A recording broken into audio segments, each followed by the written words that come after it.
The Irish History Podcast is supported exclusively through the generous contributions of listeners like yourself. You can help get the show out more frequently in 2016 by donating at irishhistorypodcast.ie. That's irishhistorypodcast.ie. Hi folks, you're listening to what is the final part of the Irish History Podcast 2015 Christmas special. This part, I guess, is my Christmas gift to you. 2 years ago, I released a book on medieval life in Ireland. It's never been released on audio. However, for this Christmas show, I have exclusively recorded one chapter, which is the closest I could find to one with a festive theme. The book looks at differing aspects of medieval life, but this one is titled Grubs Up, Food in Medieval Ireland. It will give you some sense of the range of foods on offer if you were shopping for a Christmas dinner in medieval Ireland.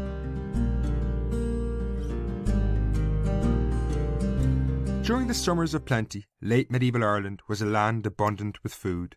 In good years, fields swayed with great crops of wheat, oats, corn and barley. Shepherds tended to large flocks and herds of animals, which were reared for meat and dairy products. The sheer size of these animal herds alone was staggering. In 1290, 51,000 cattle hides were exported from Irish ports.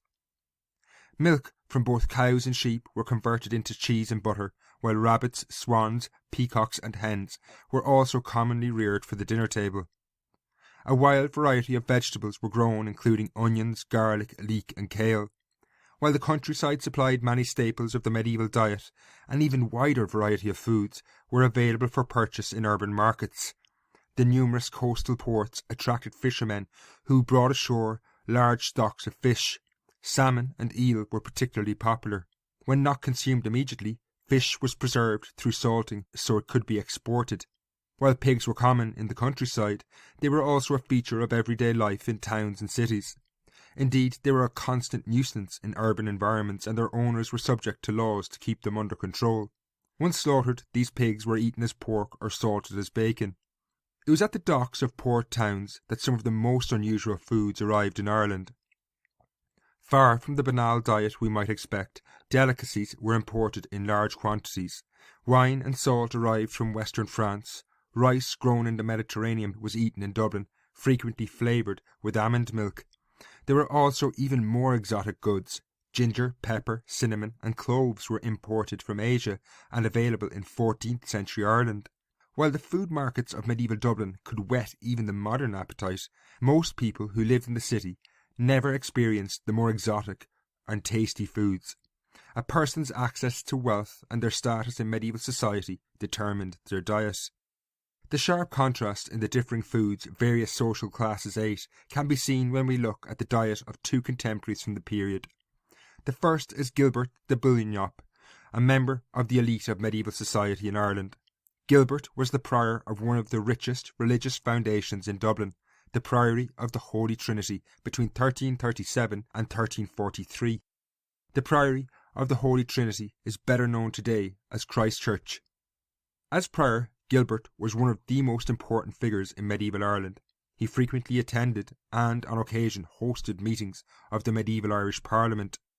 He also had access to great wealth, as he ruled over one of the oldest religious institutions in Dublin. At the other end of the medieval spectrum was a man called Robert le Driver. Robert lived on the prior's lands at Grange Gorman, which was situated just outside Oxman town, the northern suburb of medieval Dublin.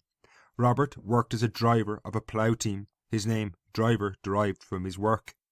His meagre annual salary came to 60 pence, which in 1343 was supplemented by an extra 4 pence. His greatest single outlay was rent for the cottage he held from the priory, which cost him 12 pence a year. While Robert was by no means the poorest in medieval Dublin, he nonetheless lived in an entirely different world to Prior Gilbert. This contrast was starkly obvious in what they ate. Prior Gilbert could afford to eat whatever foods took his fancy, and the delicacies of Dublin's food markets were at his disposal. From surviving priory accounts, we know that on a Thursday in Lent 1338, Gilbert was joined by Hugh de Saltu, a canon from the nearby St. Patrick's Cathedral. As it was Lent, the ecclesiastics could not eat meat, but nonetheless they enjoyed a sumptuous meal that included bread, wine, ale, herrings, turbot, plaice and trout, all of which cost over 25 pence. For dessert they supped on rice in almond milk. The rice and almonds cost a further 4 pence. This one meal alone cost nearly half of Robert le Driver's annual salary.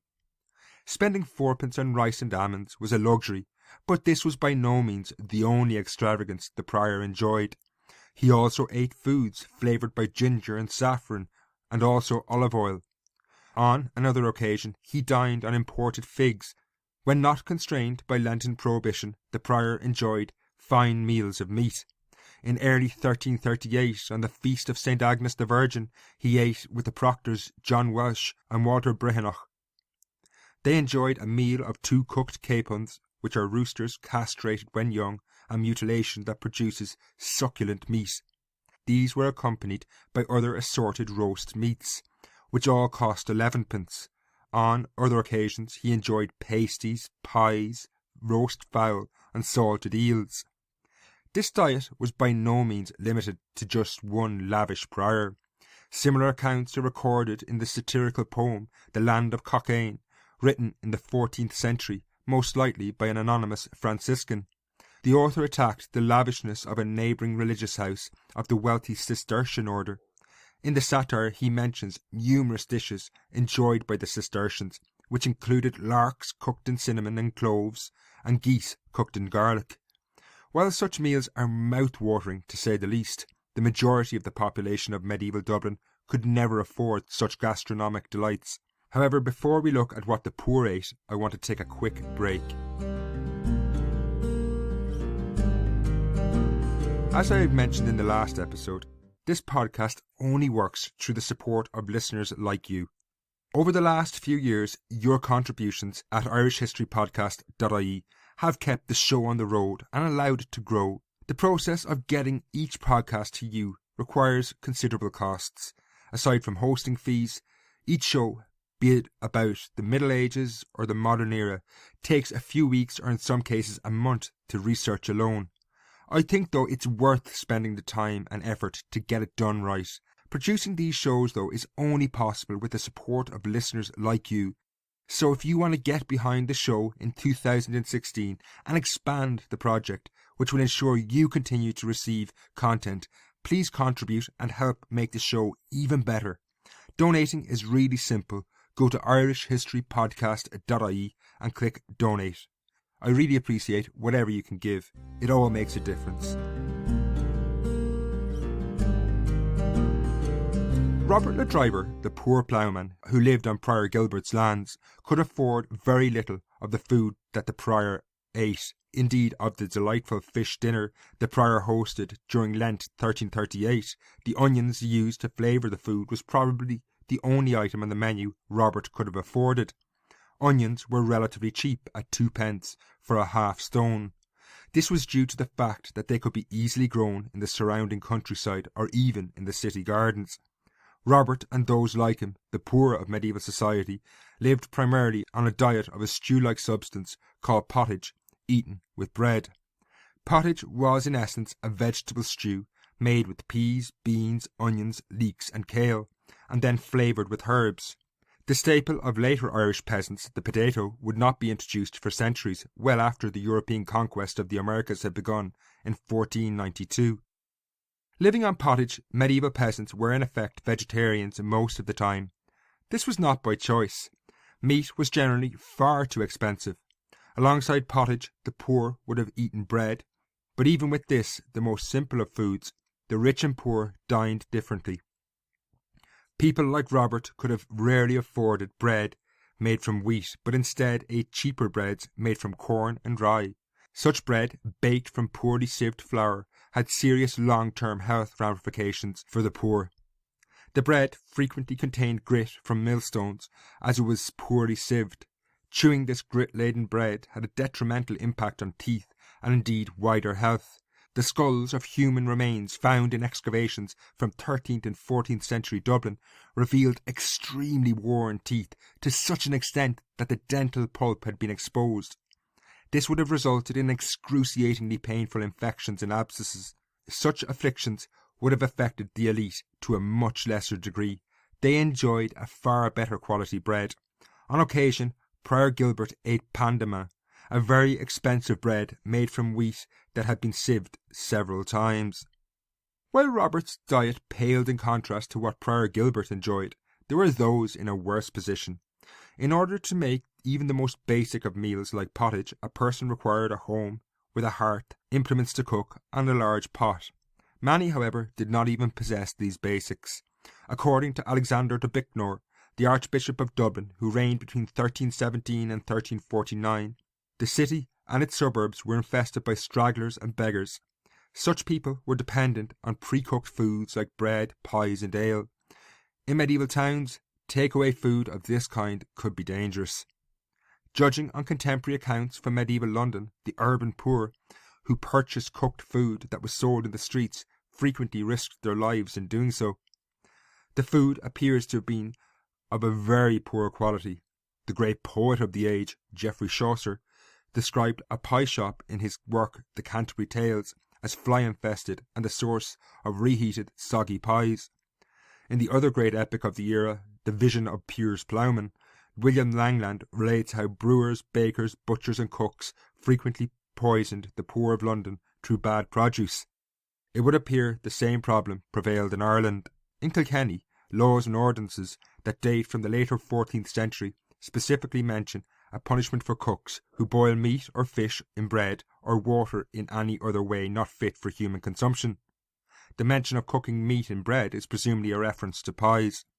There is also a reference to those who sell foods after they lose their nature and reheat them and sell them. Similarly, in the laws and usages of Dublin, a law code which date from the early 14th century, regulations were introduced by which bakers could be fined for producing what was called faulty bread. Punishments against brewers who made poor quality ale were also common. In Kilkenny, for example, they faced a 15p fine for making inferior ale. No matter what risk medieval brewers posed to their clients, it was a far safer option than drinking water from the public water sources in the city. In 1337, in Kilkenny, a law was enacted punishing people for washing their clothes or animal intestines in public fountains, while in Dublin, the city cesspits polluted many of the water wells. Cesspits were in effect a cross between a toilet and a rubbish bin. It's clear food in the medieval era was as highly segregated as society itself. People like Robert le Driver, or the stragglers and beggars of medieval Dublin, had as much chance of eating most of the foodstuffs to be found on Prior Gilbert's table as they did of sitting at that table. They were consigned to eating what was available to them. Some, like Robert, could live relatively healthy lives on pottage as long as there were not food shortages. Those at the very bottom of society ran a gauntlet every day by risking the cooked food on medieval city streets. There's where I'm going to leave the show for this year, folks. As I said, you can help build the show in the coming year for 2016 by contributing at irishhistorypodcast.ie. I hope you and yours enjoy Christmas whatever way you celebrate it. In early 2016, I will be back with the next instalment of the Castlecomer Coalfield series. Until 2016, Slán.